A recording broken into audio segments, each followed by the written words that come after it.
Da medida do tempo à compreensão da nossa posição no universo. Da cartografia da Terra à navegação dos mares. Das invenções humanas mais antigas às mais avançadas tecnologias, a matemática tem sido o pivô do qual depende a vida humana.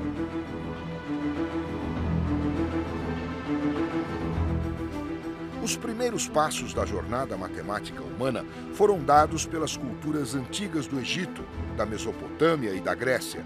Culturas que criaram a linguagem básica de número e cálculo. Mas quando a Grécia Antiga entrou em declínio, o progresso matemático foi definhando até parar.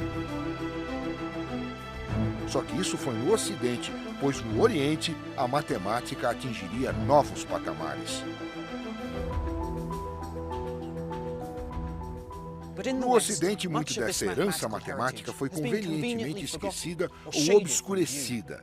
Não foram dados os devidos créditos aos grandes avanços matemáticos que mudaram o mundo no qual vivemos. Esta é a história não contada da matemática oriental, que iria mudar o Ocidente e dar origem ao mundo moderno.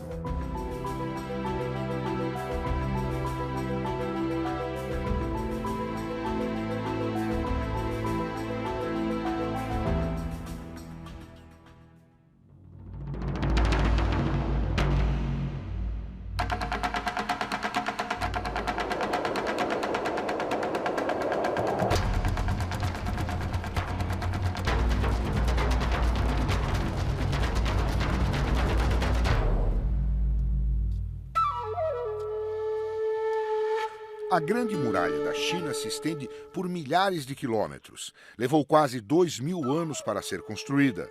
Esta vasta muralha defensiva começou a ser erguida no ano 220 a.C. para proteger o crescente Império Chinês. A Grande Muralha da China é um feito notável de engenharia. Assim que começaram a construção, os antigos chineses perceberam que teriam que fazer cálculos sobre as distâncias, ângulos de elevação e quantidades de material. Então, não é surpresa que isso tenha inspirado uma matemática sofisticada para ajudar a construir a China imperial. No coração da antiga matemática chinesa havia um sistema de numeração incrivelmente simples que fundou os alicerces para o modo como contamos no Ocidente hoje.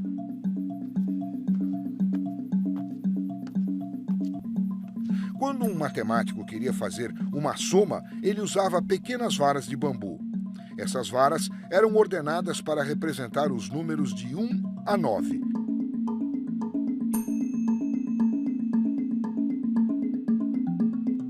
Elas eram, então, colocadas em colunas, cada uma representando unidades, dezenas, centenas, milhares e assim por diante. Assim, o número 924 era representado colocando o símbolo 4 na coluna das unidades, o símbolo 2 na coluna das dezenas e o símbolo 9 na coluna das centenas, 924. Isso é o que chamamos de sistema de casas decimais e é muito similar ao que usamos hoje. Nós também usamos números de 1 a 9 e usamos suas posições para indicar se tal número é unidade, dezena, centena ou milhar. Mas o poder dessas varas é que torna os cálculos muito rápidos. De fato, o modelo pelo qual os chineses antigos faziam suas contas é muito similar ao que aprendemos hoje na escola. Os chineses não só foram os primeiros a usar o sistema de casas decimais, como fizeram isso cerca de 1000 anos antes de o adotarmos no Ocidente. Mas eles apenas usavam para fazer contas com as varas.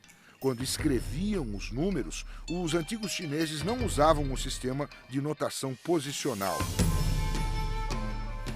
Em vez disso, eles usavam um sistema muito mais trabalhoso, no qual utilizavam símbolos especiais para dezenas, centenas, milhares e etc. Assim, o número 924 seria escrito como 9 centenas, 2 dezenas e 4. Não era muito eficiente. Veja, o problema era que os chineses antigos não tinham o conceito de zero. Eles não tinham um símbolo para zero. O zero simplesmente não existia como um número. Usando as varas de contar, eles usavam um espaço em branco, onde hoje usaríamos um zero. O problema aparecia quando tinham que escrever esse número e, por isso, criaram novos símbolos para dezenas, centenas e unidades. Sem o zero, o número escrito era extremamente limitado. Mas a ausência do zero não impediu os antigos chineses de dar passos matemáticos gigantescos. Na verdade, havia uma fascinação generalizada com números na antiga China. Segundo a lenda, o primeiro soberano da China, o Imperador Amarelo, fez com que um dos seus deuses criasse a matemática em 2800 a.C., acreditando que os números tivessem um significado cósmico. E até hoje, os chineses ainda acreditam no poder místico dos números. Números ímpares são vistos como machos, números pares como fêmeas. O número 4 é para ser evitado a todo custo. O número 8 traz sorte. E os chineses antigos eram atraídos pelos padrões nos números, desenvolvendo sua própria versão antiga de Sudoku. Ele era chamado de quadrado mágico. Segundo a lenda, há milhares de anos, o imperador Yu foi visitado por uma tartaruga sagrada que veio das profundezas do Rio Amarelo. Nas suas costas havia números dispostos num quadrado mágico mais ou menos assim.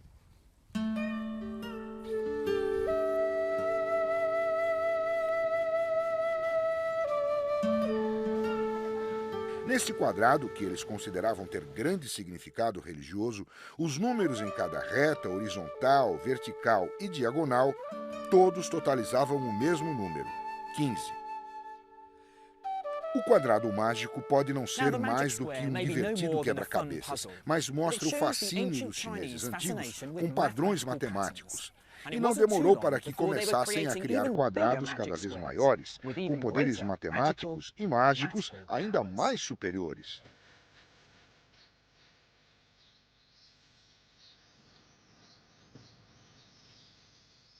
Mas a matemática também teve um papel vital na administração da corte do imperador.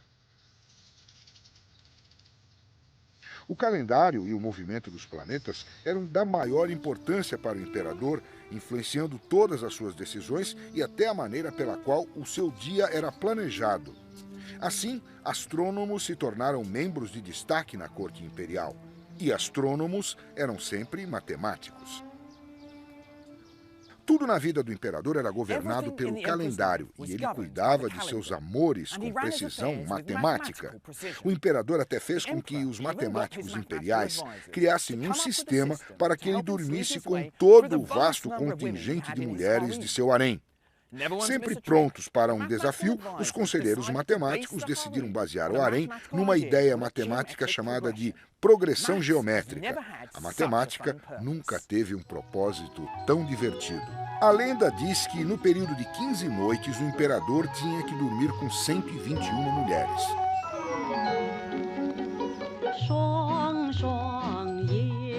A imperatriz, 3 consortes mais velhas, 9 esposas, 27 concubinas e 81 escravas. Os matemáticos logo perceberam que se tratava de uma progressão geométrica, uma série onde você passa de um número para o próximo, multiplicando pelo mesmo número todas as vezes, nesse caso, por 3. Cada grupo de mulheres é 3 vezes maior do que o grupo anterior. Assim, os matemáticos puderam rapidamente definir uma forma na qual, no espaço de 15 noites, o imperador dormisse com todas as mulheres do harém. A primeira noite era reservada para a imperatriz, a próxima para as 3 consortes. As 9 esposas vinham em seguida. As 27 concubinas eram escolhidas em rodadas de 9 por noite. E, finalmente, num período de 9 noites, ele dava conta de 81 escravas em grupos de 9 por noite.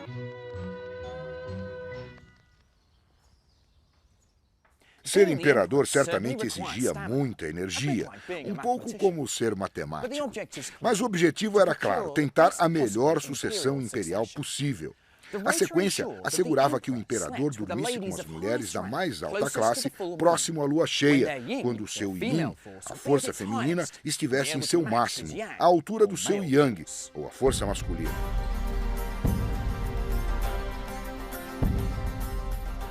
Não era apenas a corte do imperador que dependia da matemática, ela era essencial à administração do Estado.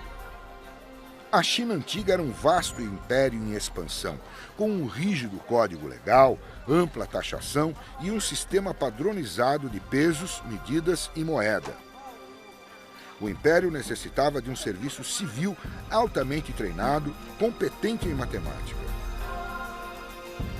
E para educar esses servidores civis, havia um livro-texto matemático, provavelmente escrito em torno de 200 a.C., os 9 capítulos. O livro é uma compilação de 246 problemas em áreas práticas como comércio, pagamento de salários e impostos. E no coração desses problemas está um dos temas centrais da matemática: como resolver equações. Equações são um pouco como uma palavra cruzada criptografada. Você recebe certa informação sobre alguns números desconhecidos e, com essa informação, você tem que deduzir quais são esses números desconhecidos. Por exemplo, com meus pesos e balanças, eu descobri que uma ameixa mais 3 pêssegos pesam um total de 15 gramas.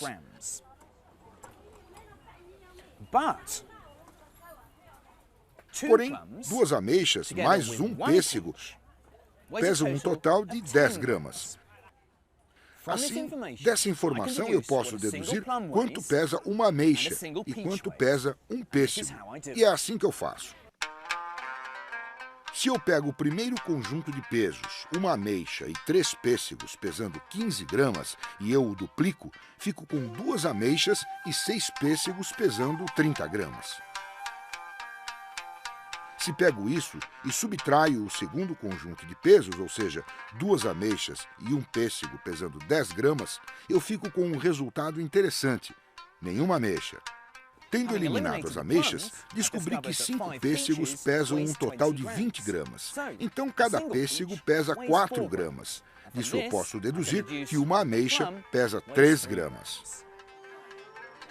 Os antigos chineses continuaram a aplicar métodos similares para quantidades cada vez maiores de incógnitas, usando-os para resolver equações cada vez mais complicadas.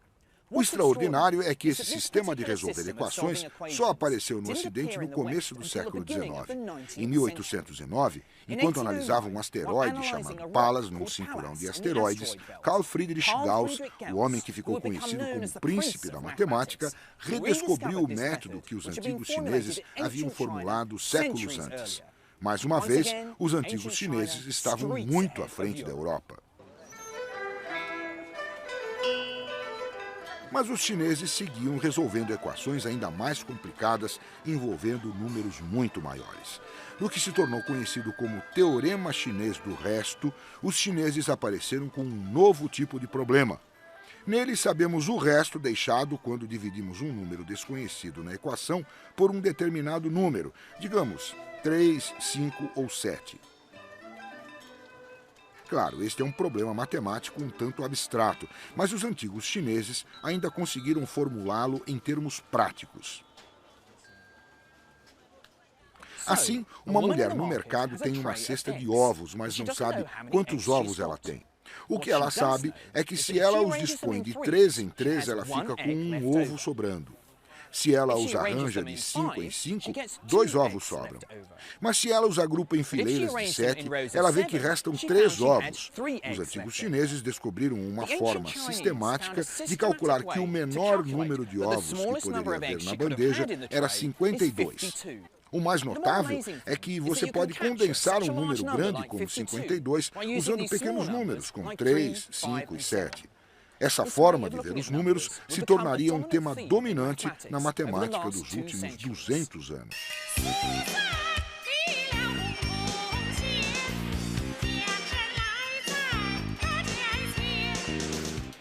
Em torno do século VI d.C., o teorema chinês do resto estava sendo usado na antiga astronomia chinesa para calcular o movimento dos planetas. Mas hoje ele ainda tem suas aplicações práticas. A criptografia da internet codifica números usando matemática que tem sua origem no teorema chinês do resto.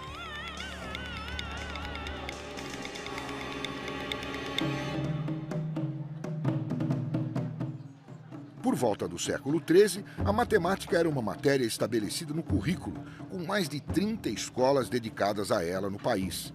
A era dourada da matemática chinesa havia chegado.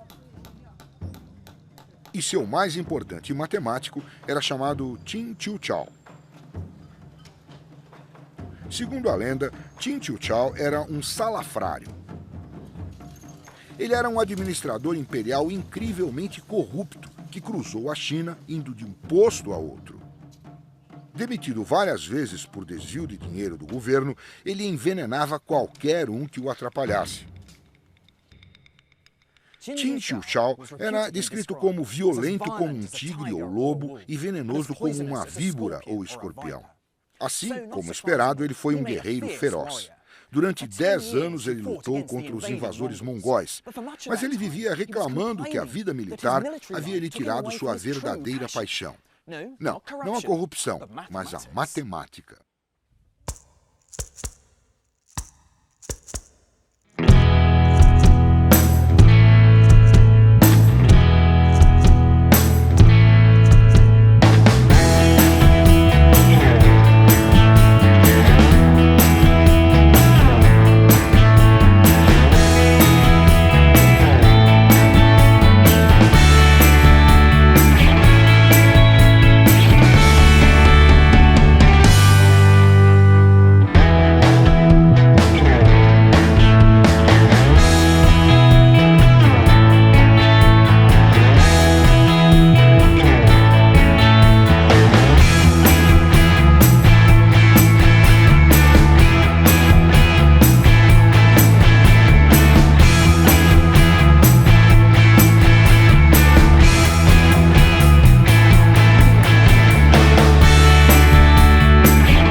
Digamos que Qin quisesse saber as dimensões exatas do mausoléu de Mao.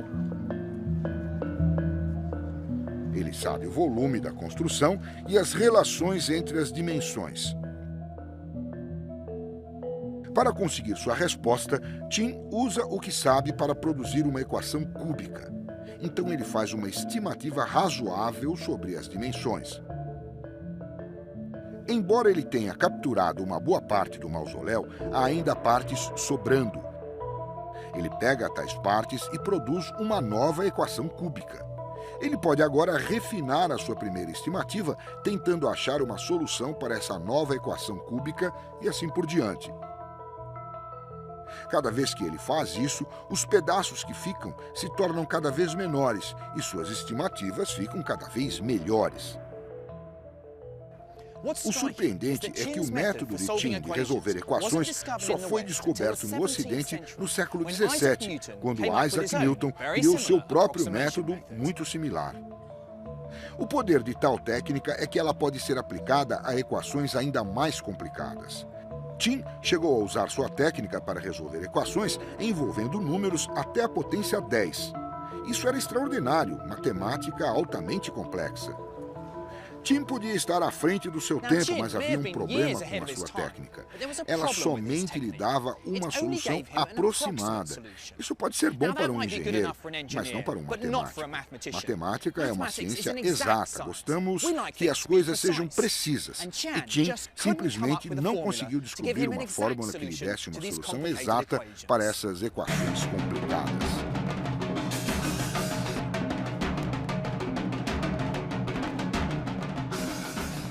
A China tinha dado grandes saltos matemáticos, mas as próximas descobertas estavam para acontecer num país a sudoeste da China. Um país que tinha uma rica tradição matemática que iria mudar a matemática para sempre.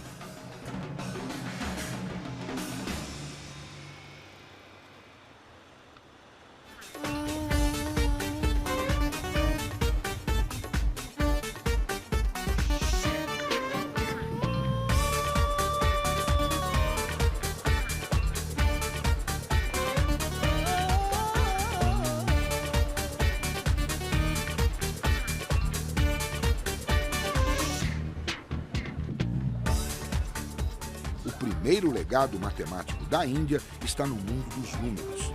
Assim como os chineses, os hindus haviam descoberto os benefícios do sistema decimal de números e o usavam desde o século III d.C. Alguns acreditam que os indianos aprenderam o sistema com os mercadores chineses que viajavam pela Índia com suas varas de bambu para contar. Ou talvez eles o tenham encontrado sozinhos. Isso foi há tanto tempo que está envolto em mistério. Podemos nunca saber como os indianos criaram o seu sistema de números, mas temos certeza de que eles o refinaram e aperfeiçoaram, criando os ancestrais dos 9 algarismos usados no mundo todo hoje.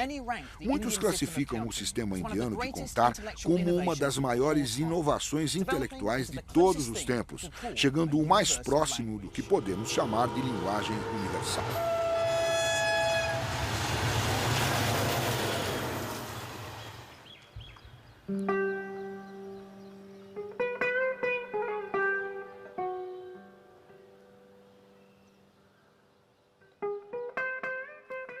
Porém, havia um número faltando e foram os indianos que o apresentaram ao mundo.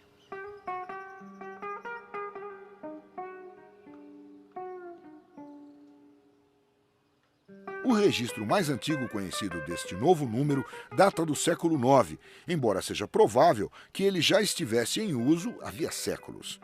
Esse estranho novo número está gravado na parede de um pequeno templo no forte de Gwalior, na Índia Central.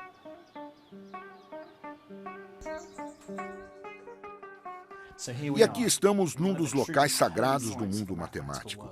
E o que estou procurando é essa inscrição na parede. Aqui em cima há alguns números. E aqui está o novo número. É o 0.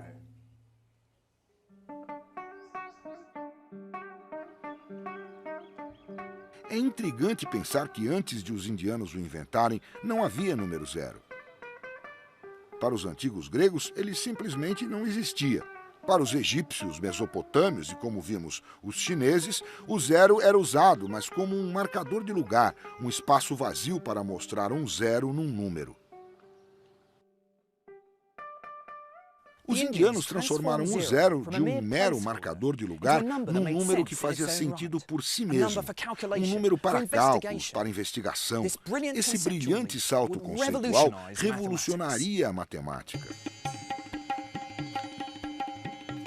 Agora, com apenas 10 dígitos, de 0 a 9, de repente era possível capturar números astronomicamente grandes de um modo incrivelmente eficiente.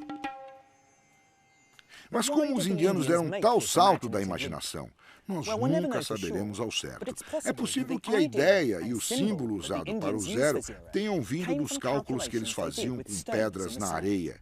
Quando pedras eram removidas de um cálculo, um pequeno buraco circular era deixado em seu lugar, representando o movimento de alguma coisa para nada. Mas talvez haja uma razão cultural para a invenção do 0.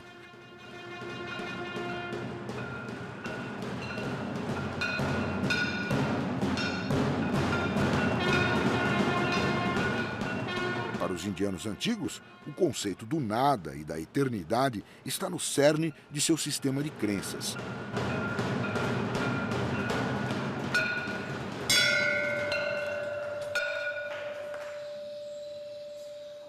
Nas religiões da Índia, o universo nasceu do nada.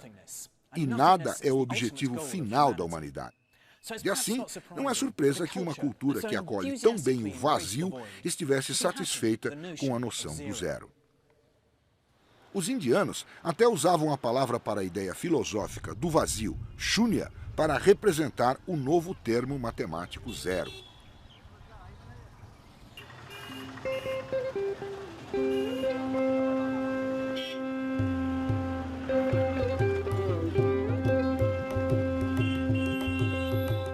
No século VII, o brilhante matemático indiano Brahmagupta provou algumas das propriedades essenciais do 0.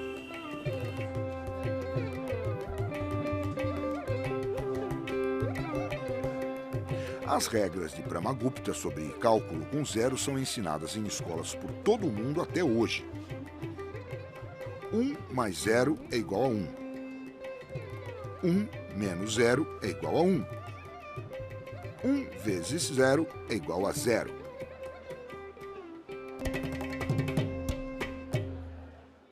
Mas Brahmagupta fracassou quando tentou dividir 1 por 0. Afinal, que número vezes 0 é igual a 1? Seria necessário um novo conceito matemático, o de infinito, para dar sentido a 1 dividido por 0. E a descoberta foi feita por um matemático indiano do século XII chamado Bhaskara II. E funciona assim: se eu pego uma fruta e divido em duas metades, eu fico com 2 pedaços. Portanto, 1 dividido pela metade é 2. Se eu divido em terços, fico com 3 pedaços. Assim, conforme eu a divido em frações cada vez menores, fico com mais e mais pedaços. E assim, em última instância, quando eu a dividir por um pedaço que é do tamanho de 0, vou conseguir infinitos pedaços. Para Bhaskara, 1 dividido por 0 é infinito.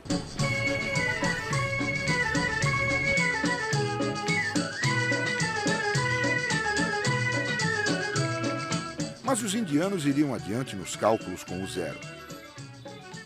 Por exemplo, se você tira 3 de 3 e fica com 0, o que acontece quando você tira 4 de 3? Parece que nada.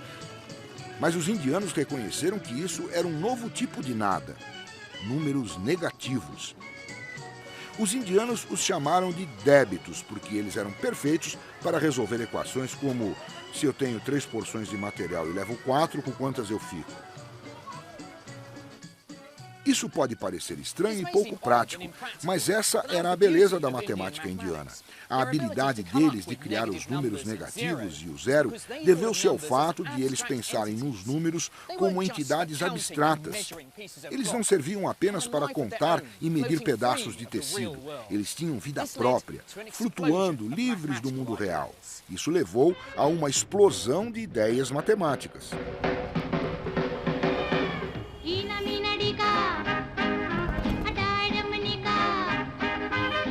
A abordagem abstrata dos indianos logo revelou uma nova faceta do problema de como resolver equações quadráticas, ou seja, equações envolvendo números elevados à potência 2. O entendimento dos números negativos de Brahmagupta lhe permitiu ver que toda equação quadrática sempre tem 2 soluções, uma das quais poderia ser negativa. Brahmagupta foi além, resolvendo equações quadráticas com 2 incógnitas, uma questão que não seria considerada no Ocidente até 1657, quando o matemático francês Fermat desafiou seus colegas com o mesmo problema. Ele mal sabia que eles haviam sido derrotados por uma solução de Brahmagupta 1000 anos antes. Brahmagupta estava começando a achar formas abstratas de resolver equações. Mas, surpreendentemente, ele também estava desenvolvendo uma nova linguagem matemática para expressar essa abstração. Brahmagupta testava diferentes formas de escrever suas equações usando as iniciais dos nomes das cores para representar incógnitas em suas equações. Uma nova linguagem matemática estava nascendo, que iria, por fim, chegar aos x e y que preenchem os periódicos matemáticos modernos.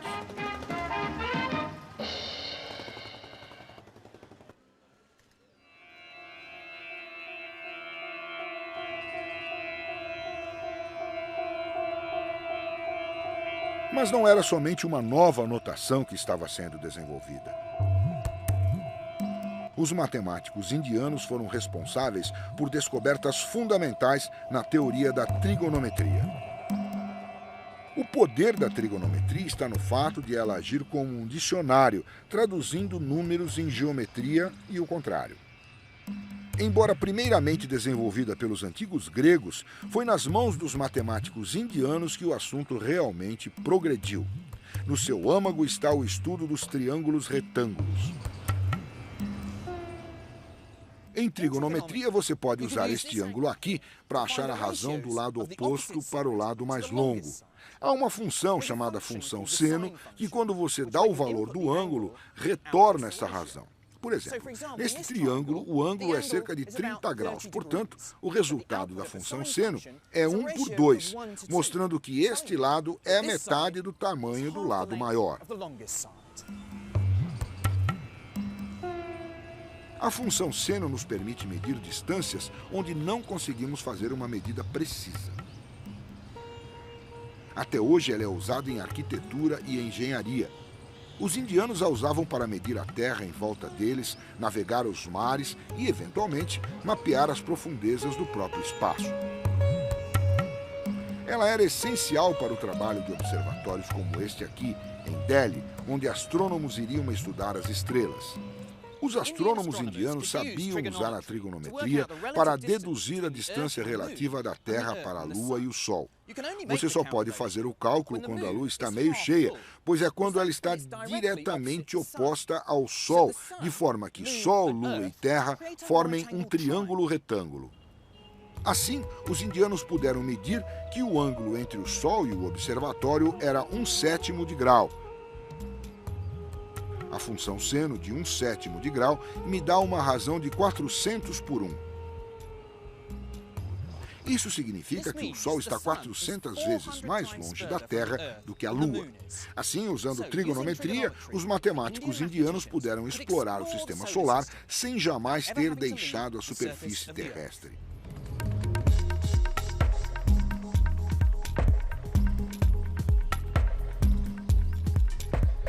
Os antigos gregos tinham sido os primeiros a explorar a função seno, listando valores precisos para alguns ângulos. Mas eles não sabiam calcular os senos de qualquer ângulo. Os indianos foram muito além, estabelecendo para si mesmos uma tarefa monumental. A busca estava lançada para encontrar uma forma de calcular o seno de qualquer ângulo que fosse dado.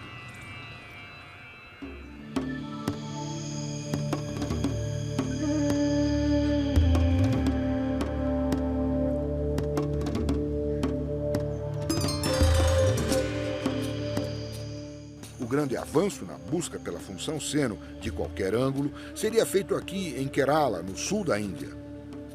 No século XV, esta região do país se tornou sede de uma das mais brilhantes escolas de matemática que já existiram. Seu líder era chamado Madhava e ele iria fazer muitas extraordinárias descobertas matemáticas. A chave para o sucesso de Madhava era o conceito de infinito. Madhava descobriu que você poderia somar infinitas coisas com resultados dramáticos. Culturas anteriores ficavam inseguras com essas somas infinitas, mas Madhava adorava brincar com elas. Por exemplo, é assim que o 1 pode ser obtido somando um número infinito de frações. Eu estou indo de 0 a 1 no meu barco, mas posso dividir minha jornada em infinitas frações. E assim posso chegar à metade. Posso então navegar mais um quarto, depois mais um oitavo, e então mais um 16avos e assim por diante. Conforme mais adiciono frações menores, mais eu chego perto do 1, mas só vou chegar lá quando tiver somado um número infinito de frações. Física e filosoficamente parece um desafio e tanto somar um número infinito de coisas, mas esse é o poder da matemática, dar sentido ao impossível. Ao produzir uma linguagem para articular e manipular o infinito, você pode provar que depois de um número infinito de passos, você chega ao seu destino. Tais somas infinitas são chamadas de séries infinitas, e Madhava estava fazendo muita pesquisa sobre a conexão entre essas séries e a trigonometria. Primeiro ele percebeu que poderia usar o mesmo princípio de somar infinitas frações para calcular um dos números mais importantes em matemática: π. Π é a razão entre o tamanho da circunferência de um círculo e seu diâmetro. É um número que aparece em todo tipo de matemática, mas é especialmente útil para engenheiros, pois qualquer medida de curva logo acaba precisando do π. Assim, durante séculos, matemáticos procuraram por um valor preciso para o π.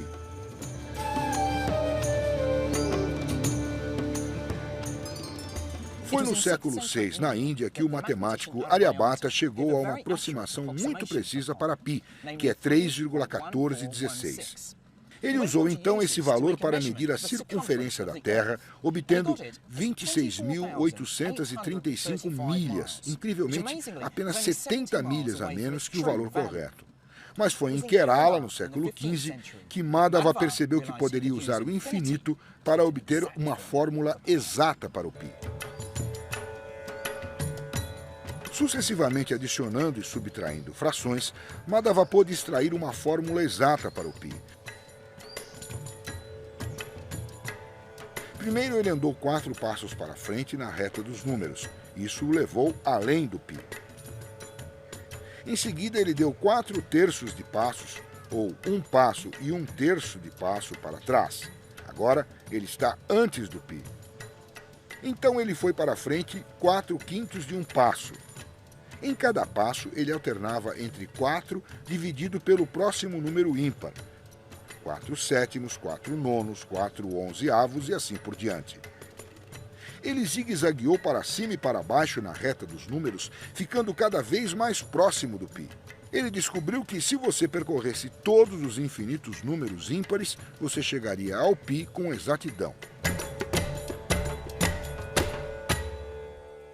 Eu aprendi na universidade que essa fórmula para o π foi descoberta pelo matemático alemão Leibniz no século XVII. Mas, na verdade, ela foi descoberta aqui, em Kerala, 2 séculos antes, por Madhava. Ele foi em frente usando o mesmo tipo de matemática para criar séries infinitas da função seno em trigonometria.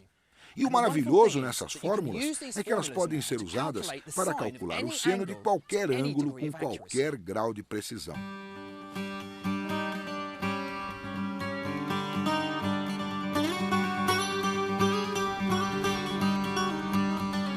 Parece incrível que os indianos tenham feito essas descobertas séculos antes dos matemáticos ocidentais. E diz muito a respeito da nossa própria atitude no Ocidente com respeito às culturas não ocidentais, pois temos quase sempre reivindicado suas descobertas como nossas. O que é claro é que o Ocidente tem sido muito lento em dar crédito a todos os grandes avanços feitos na matemática não ocidental. Conforme o Ocidente aumentou seu contato com o Oriente durante os séculos XVIII e XIX, houve uma rejeição e um desprezo generalizado pelas culturas que estavam sendo colonizadas. Os nativos, eles supunham, não poderiam ter nada de valor intelectual a oferecer ao Ocidente. Só agora, no começo do século XXI, que a história está sendo reescrita. Mas a matemática oriental teria um grande impacto na Europa graças ao desenvolvimento de uma das maiores potências do mundo medieval.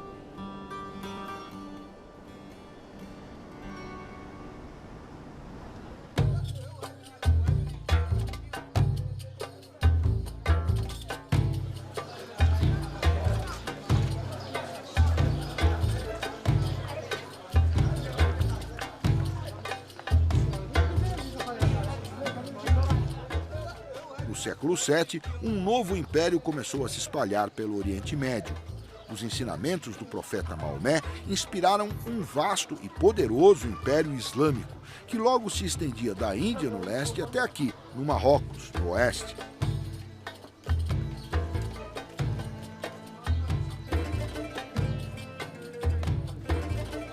E no coração deste império ficava uma vibrante cultura intelectual.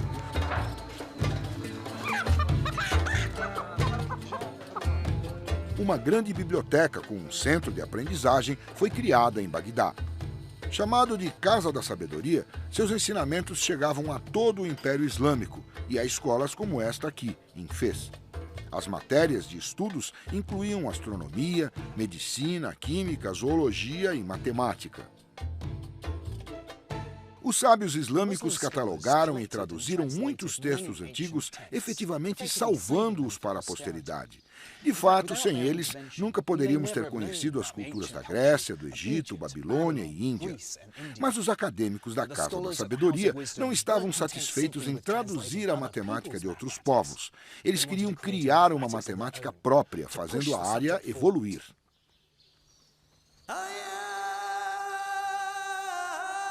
Tal curiosidade intelectual era ativamente encorajada nos primeiros séculos do Império Islâmico. O Corão afirmava a importância do conhecimento. Aprender era nada menos que uma exigência de Deus.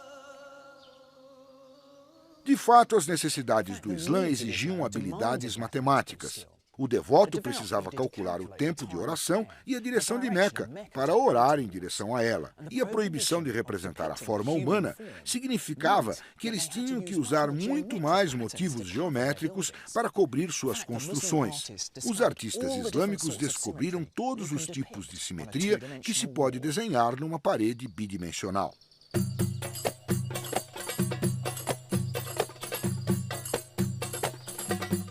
O diretor da Casa da Sabedoria em Bagdá era um acadêmico persa chamado Mohammed al-Khawarizmi.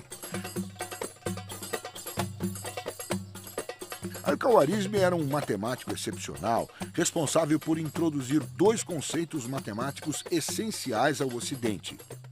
Al-Khawarizmi reconheceu o incrível potencial dos algarismos hindus para revolucionar a matemática e a ciência. Seu trabalho explicando o poder desses números para acelerar os cálculos e fazer as coisas efetivamente foi tão influente que logo foi adotado como os números de escolha entre os matemáticos do mundo islâmico. De fato, esses números são chamados hoje de algarismos hindu-arábicos. Esses números, 1 a 9 e 0, são os que usamos hoje em todo o mundo.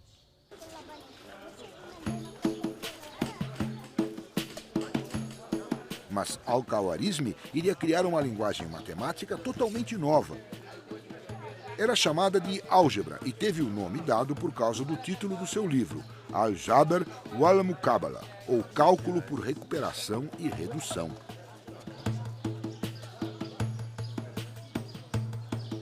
A álgebra é a gramática subjacente ao modo como os números funcionam.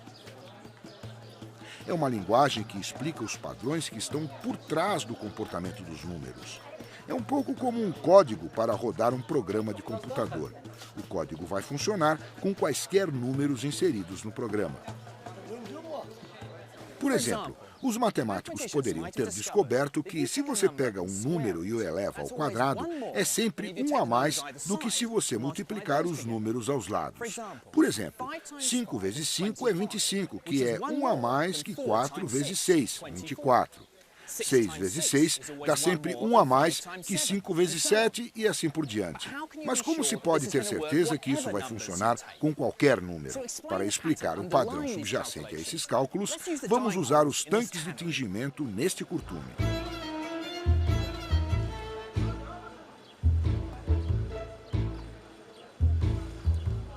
Se tomarmos um quadrado com 25 tanques com 5 por 5 e tirarmos uma linha e a acrescentarmos no fundo, ficamos com 6 por 4, com 1 sobrando. Mas não importa quantos buracos houver do lado do quadrado, poderemos sempre mover uma linha de tanques para baixo de modo similar, de forma que ficamos com um retângulo de tanques com 1 sobrando. A álgebra foi um imenso avanço. Era uma linguagem que conseguia analisar como os números funcionavam. Antes, os chineses e indianos haviam considerado problemas específicos, mas Al-Khawarizmi foi do específico para o geral. Ele desenvolveu formas sistemáticas de analisar problemas, de modo que as soluções dariam certo com quaisquer números tomados. Essa linguagem é a que é usada no mundo matemático de hoje. A grande revolução de Al-Khawarizmi aconteceu quando ele aplicou à álgebra as equações quadráticas, ou seja, equações envolvendo potências de 2. Os antigos mesopotâmios haviam criado um método inteligente de resolver equações quadráticas particulares. Mas foi a linguagem abstrata algébrica de Al-Khawarizmi que finalmente pôde expressar por que esse método funcionava. Isso foi um grande salto conceitual que iria levar à fórmula que poderia ser usada para resolver qualquer equação quadrática, não importando os números envolvidos.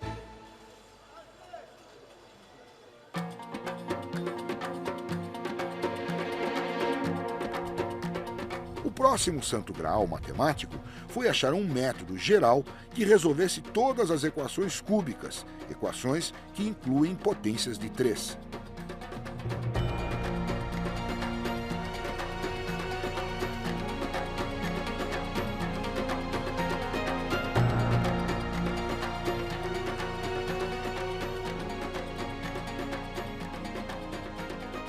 Foi um matemático persa do século XI que assumiu o desafio de resolver esse problema.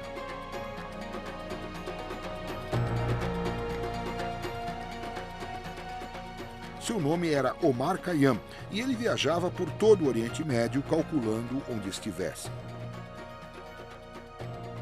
Mas ele era famoso por outra razão muito diferente. Khayyam era um celebrado poeta, autor do grande poema épico Rubaiyat. Pode parecer estranho um poeta ser um ótimo matemático, afinal a combinação não vem à mente de imediato. Mas, na verdade, há muita similaridade entre as duas disciplinas. A poesia, com sua estrutura de rima e padrões rítmicos, combina a construção de uma demonstração lógica matemática. O maior trabalho matemático de Khayyam foi dedicado a achar um método geral de resolver todas as equações cúbicas. Em vez de considerar exemplos particulares, Khayyam conduziu uma análise sistemática do problema fiel ao espírito algébrico de Al-Khwarizmi. A análise de Khayyam revelou pela primeira vez que havia vários tipos de equação cúbica. Mas o que o atrapalhou foi que ele ainda era muito influenciado pela herança geométrica dos gregos. Ele não separava a álgebra da geometria. Ele nem mesmo considerava equações de graus mais altos, porque descreviam objetos geométricos em mais de 3 dimensões, algo que ele tinha como impossível. Embora a geometria lhe tenha permitido examinar essas equações cúbicas, até certo ponto, ele não conseguiu obter uma solução puramente algébrica. Mais de 500 anos se passariam antes que os matemáticos pudessem dar o salto e achar a solução geral da equação cúbica. E esse salto seria finalmente dado no Ocidente, na Itália.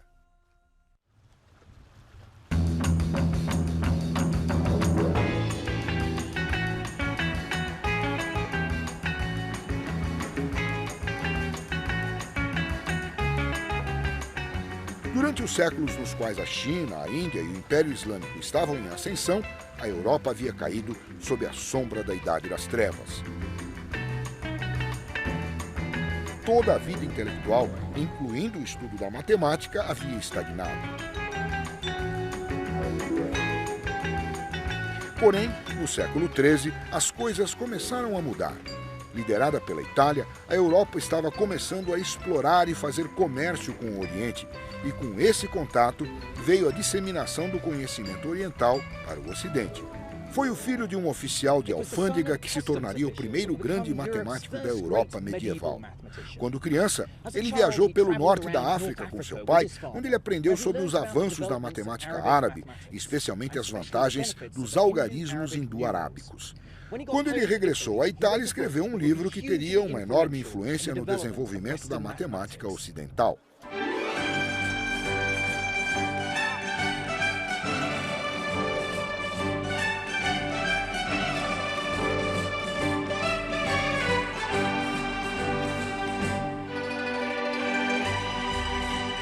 O matemático chamava-se Leonardo de Pisa, mais conhecido como Fibonacci.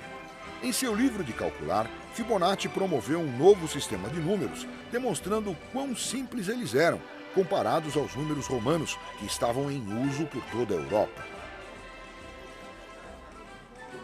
As contas eram muito mais fáceis, um fato que teve grande impacto para quem lidava com números, praticamente todo mundo, de matemáticos a mercantes.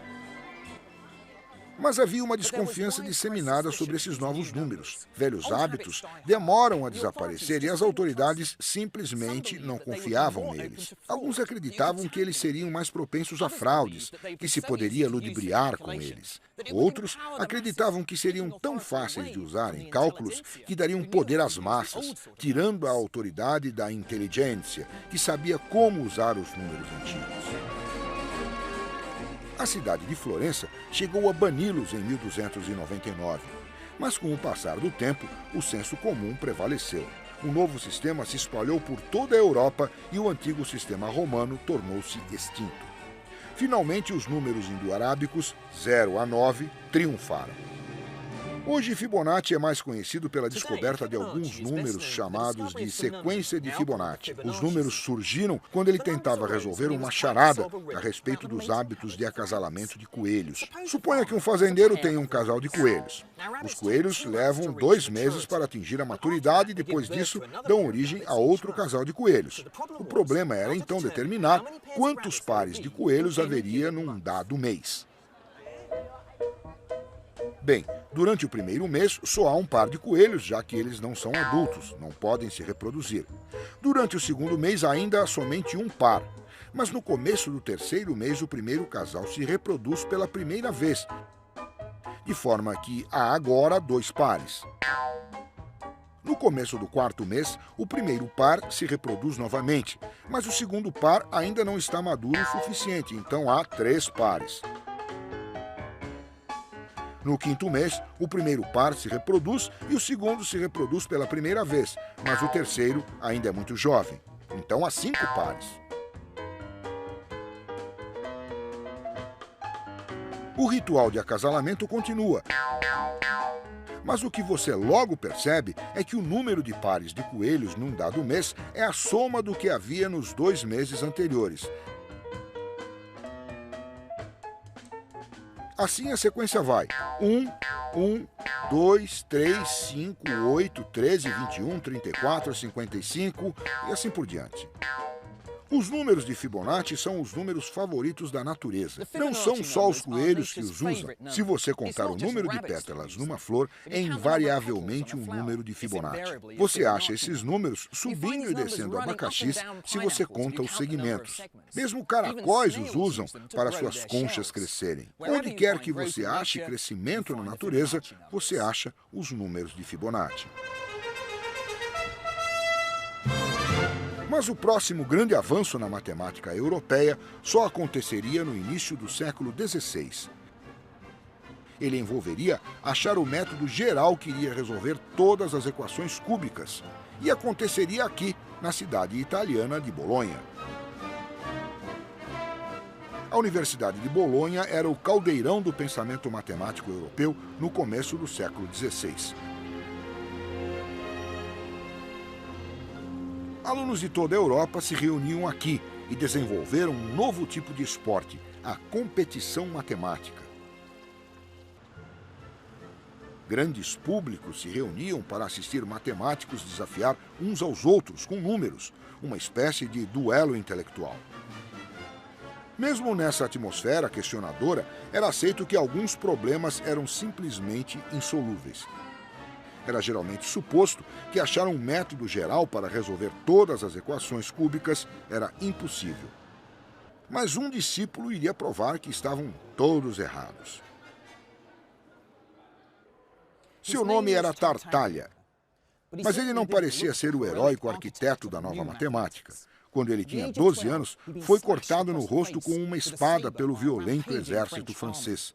O resultado foi uma terrível cicatriz facial e um devastador bloqueio na fala. Na verdade, Tartaglia foi o nome que lhe deram quando criança e significa gago.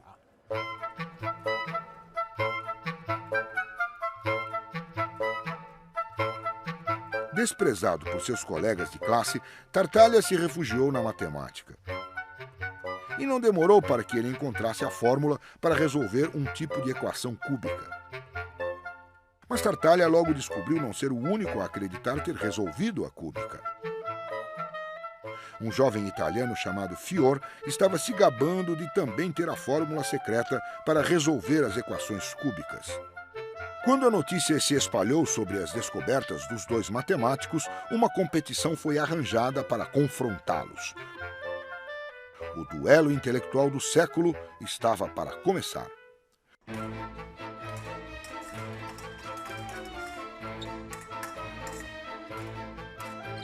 O problema era que Tartaglia só sabia resolver um tipo de equação cúbica e Fiore estava pronto a desafiá-lo com perguntas sobre um outro tipo.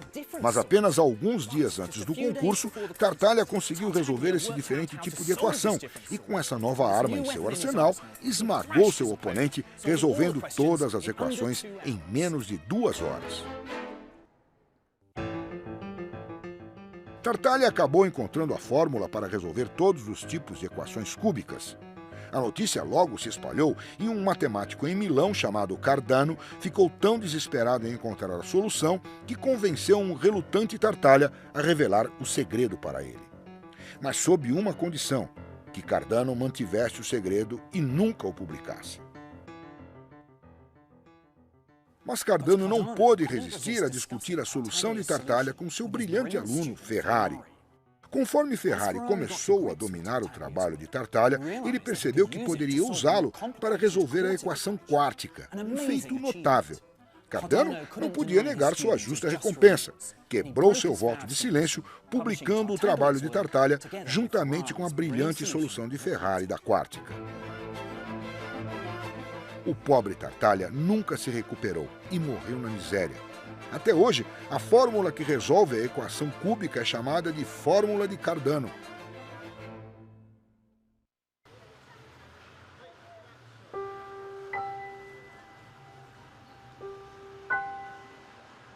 Tartaglia pode não ter chegado à glória em vida, mas sua matemática conseguiu resolver um problema que intrigou os grandes matemáticos da China, Índia e do mundo árabe.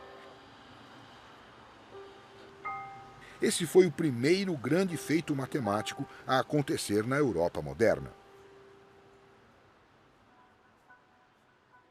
Os europeus tinham agora em suas mãos a nova linguagem da álgebra, as poderosas técnicas dos números indo-arábicos e os primeiros passos do domínio do infinito. Agora era hora de um mundo ocidental começar a escrever histórias matemáticas em linguagem oriental. A revolução matemática estava prestes a começar.